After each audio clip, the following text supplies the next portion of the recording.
Let's bring in Simon Cook, Senior Lecturer in Environmental Sciences, University of Dundee. Well, thanks for joining us all the way from Scotland, Dr. Cook. Good to have you here.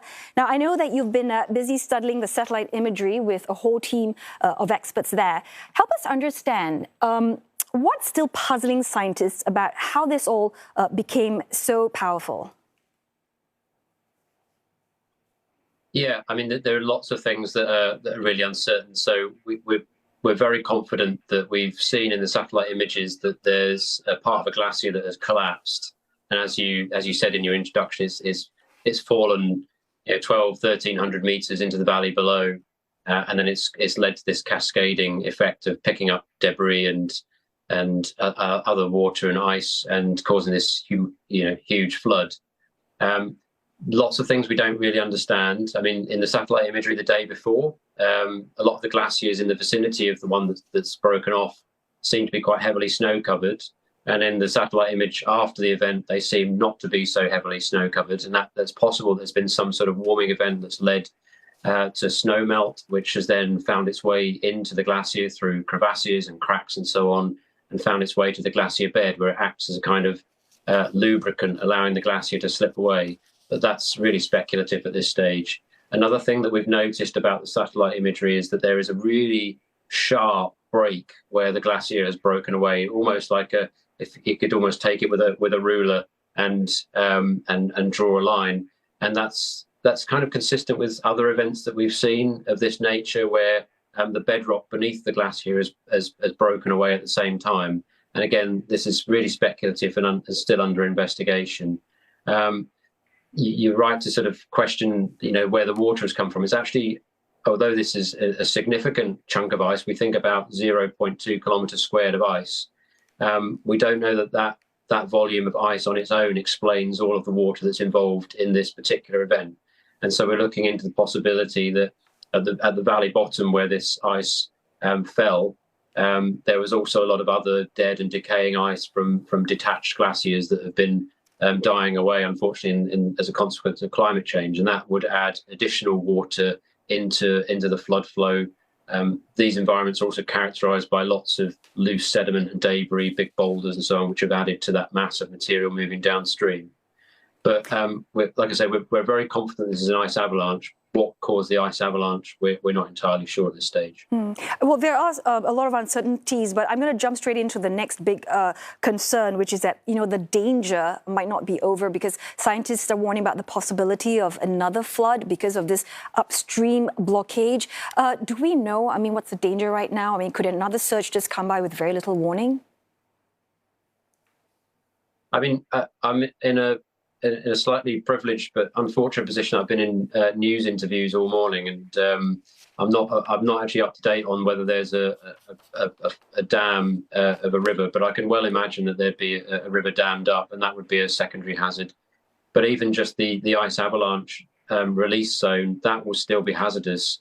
You've probably got even more precipitously steep hanging bits of rock and ice where the original ice avalanche came down. So there could be sort of several smaller ice avalanches that could come down.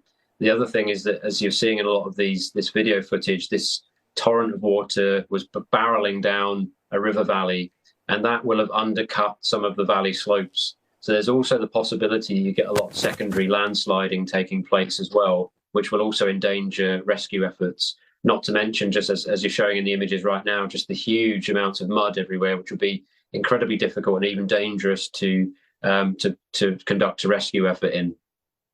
And help us understand, why is it that we can't really predict these events, the unstable glaciers, the dangerous lakes? Using all these satellites, why is it that communities are still being caught by surprise? The problem is it's a bit like looking for a needle in a haystack, and a lot of glaciers, on the surface of things, they look kind of similar to at least to a glaciologist like me. They're often steep, they often have crevasses, they're in cold but warming environments. There could be thousands and thousands of glaciers that could potentially be at risk of letting go of an ice avalanche in any one mountain region. And it's very difficult to predict with any certainty which of those would be most dangerous. And even in this particular I mean, this is kind of exemplified in this particular case where we've got eyewitness footage, we've got satellite data, we've got incoming seismic data, perhaps meteorological data, and we still don't really know what the root cause of this particular event is, and that won't be determined, I don't think, for the days and weeks to come.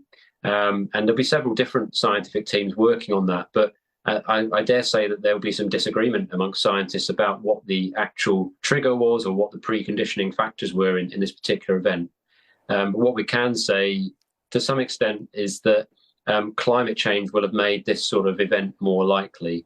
We can't make a direct causation there. We can't say definitely that climate change has had a role in this particular event, but climate change has a destabilizing effect on these sorts of environments. Lots of snow melt, glaciers shrinking and melting away, lots of the permafrost, this sort of frozen ground high up in mountain environments, will be warming and thawing away and degrading, which means you're going to have more landslides and debris flows.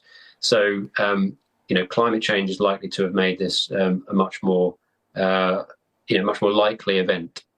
So with the Himalayas getting warmer, then events like this, you think it's likely going to become more frequent? And are there potentially also hundreds of other valleys where a similar chain reaction could happen?